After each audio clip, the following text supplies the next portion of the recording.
Ракеты, технологии и клятвы вечной поддержки. Зеленский в Лондоне снова получил свое. Украина держится на честном слове, и эта зима уже не за горами. Зеленский раздает страшилки про Россию и жалуется на союзников. Зрелищные удары по России оказались просто картинкой. И вот что происходит на фронте на самом деле. Привет, друзья! Сегодня 28 июля, и это главные события дня. Больше новостей в моем телеграме, ссылка в описании. Лайк, подписка и начинаю.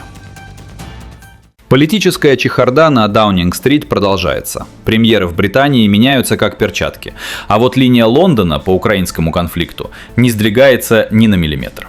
Чтобы это подчеркнуть, новый премьер Энди Бёрнэм сделал Зеленского первым иностранным лидером, которого принял лично после вступления в должность. Место встречи выбрали символичное – военно-морская база в Портсмуте. Бёрнэм сразу заверил гостя – смена лиц в правительстве на курс страны не повлияет никак.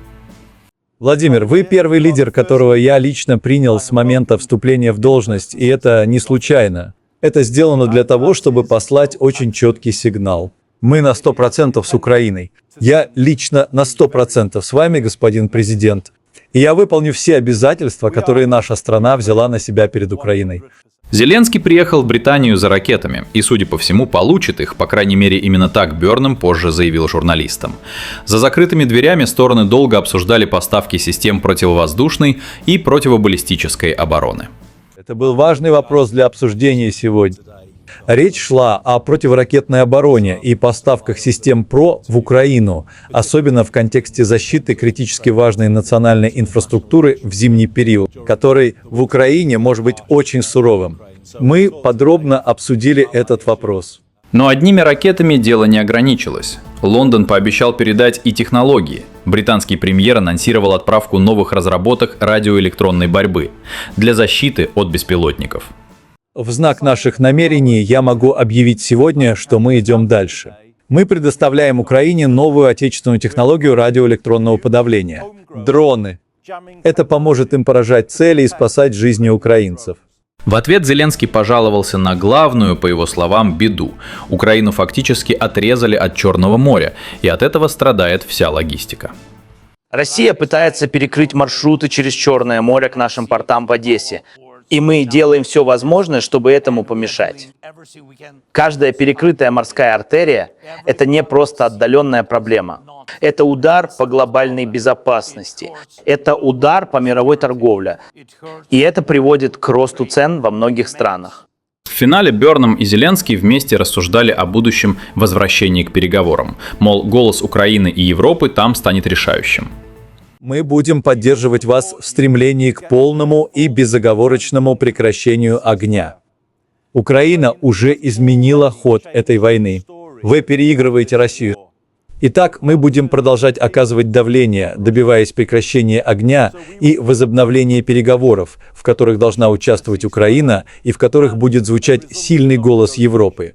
Только реальность выглядит иначе. Если Зеленский и вправду хочет мира для своей страны, он не станет без остановки колесить по чужим столицам и выпрашивать все новые партии оружия. Он ищет реальные дипломатические возможности, чтобы закончить конфликт, от которого в первую очередь страдает простой народ. Но пока западные политики раздают обещания, эскалация и накачка оружием только набирают обороты.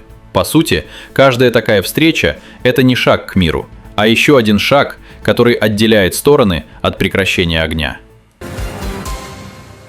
А теперь новость, от которой Киеву совсем не по себе. Зима уже не за горами, и она может обернуться для украинской столицы настоящей трагедией. Смотрите, в чем суть. Один долгий блэкаут способен оставить город без света и воды, а дальше вся инфраструктура просто начинает замерзать. И сценарий этот по прогнозам разливается стремительно, а времени на подготовку почти не остается. Огромный мегаполис, который целиком висит на электричестве, водоснабжении и работе коммунальных систем, рискует оказаться на грани уже буквально через несколько суток. Ни недель, ни месяцев, суток. Вот в чем главная проблема. И это не пустые страшилки, как любит делать Зеленский. Удары по украинской инфраструктуре бьют точно в цель.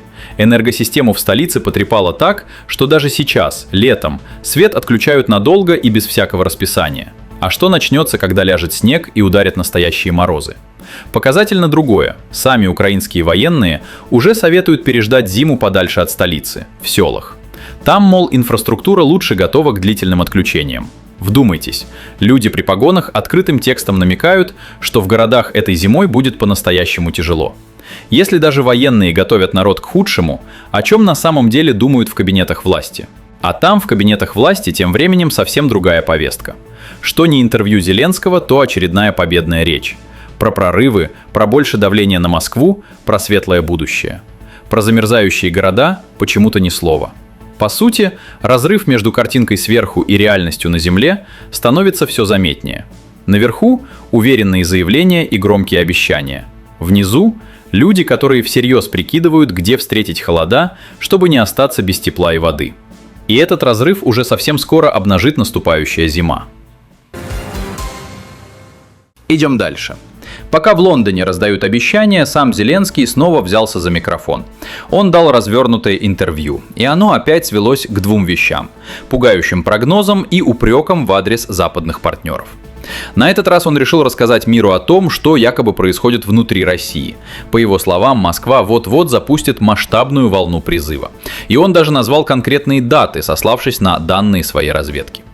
Послушайте, Путин не готов остановить эту войну. У меня есть сводка от разведки. Он готовит мобилизацию. Он хочет провести ее после выборов 21 сентября. Он хочет увеличить мобилизацию в своей стране.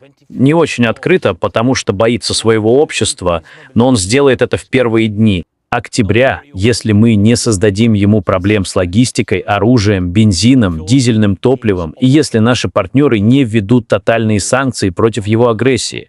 Цифры Зеленский тоже озвучил. Речь, по его прогнозам, может идти о призыве от 300 до 500 тысяч человек. Звучит грозно. Вот только это всего лишь его прогноз, а не какой-то установленный факт. И проверить эти слова по понятным причинам никто не может. Но предсказаниями дело не ограничилось. Дальше Зеленский обрушился с критикой уже на своих западных кураторов. Его открыто возмутило то, как вводятся экономические ограничения против России. Мол, всех этих мер категорически мало, а санкции работают совсем не так, как ему хотелось бы. И это он говорит о партнерах, которые уже вложили в Киев десятки миллиардов. Мы стали такими сильными, как сейчас, но этого недостаточно, чтобы остановить Путина.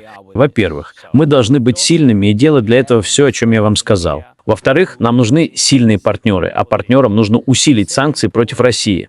Иногда они недостаточно сильны. Я благодарен за 20 пакетов санкций. 21-й пакет уже одобрен ЕС, но этого недостаточно. А теперь самое интересное. Главная обида Зеленского в том, что американцы переключились на свои дела. Он пожаловался. Белый дом сместил фокус на Ближний Восток и увел туда все ключевые ресурсы и внимание.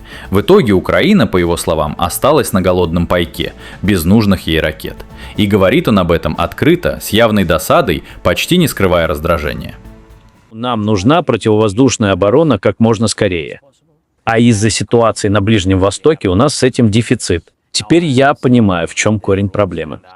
Я понимаю, какие отношения у Соединенных Штатов со странами Ближнего Востока. И я понимаю, что Соединенные Штаты сосредоточены на Ближнем Востоке. Но из-за этого у нас возникают трудности. И для нас это большая проблема. По сути, это интервью показало главное – растущую безысходность в Киеве. Внимание ключевых спонсоров уходит в другие регионы, а Зеленскому только и остается, что сыпать громкими заявлениями и публично предъявлять претензии тем, от кого он зависит целиком и полностью. Раньше такие слова звучали бы дерзко, сейчас же скорее как настоящий крик о помощи. Теперь об этом заговорили уже не в Москве, а на самой Украине. Громкие удары по российской инфраструктуре так и не привели к перелому в противостоянии. Никакого выравнивания сил не случилось. У России как было преимущество в огневых возможностях, так оно и осталось.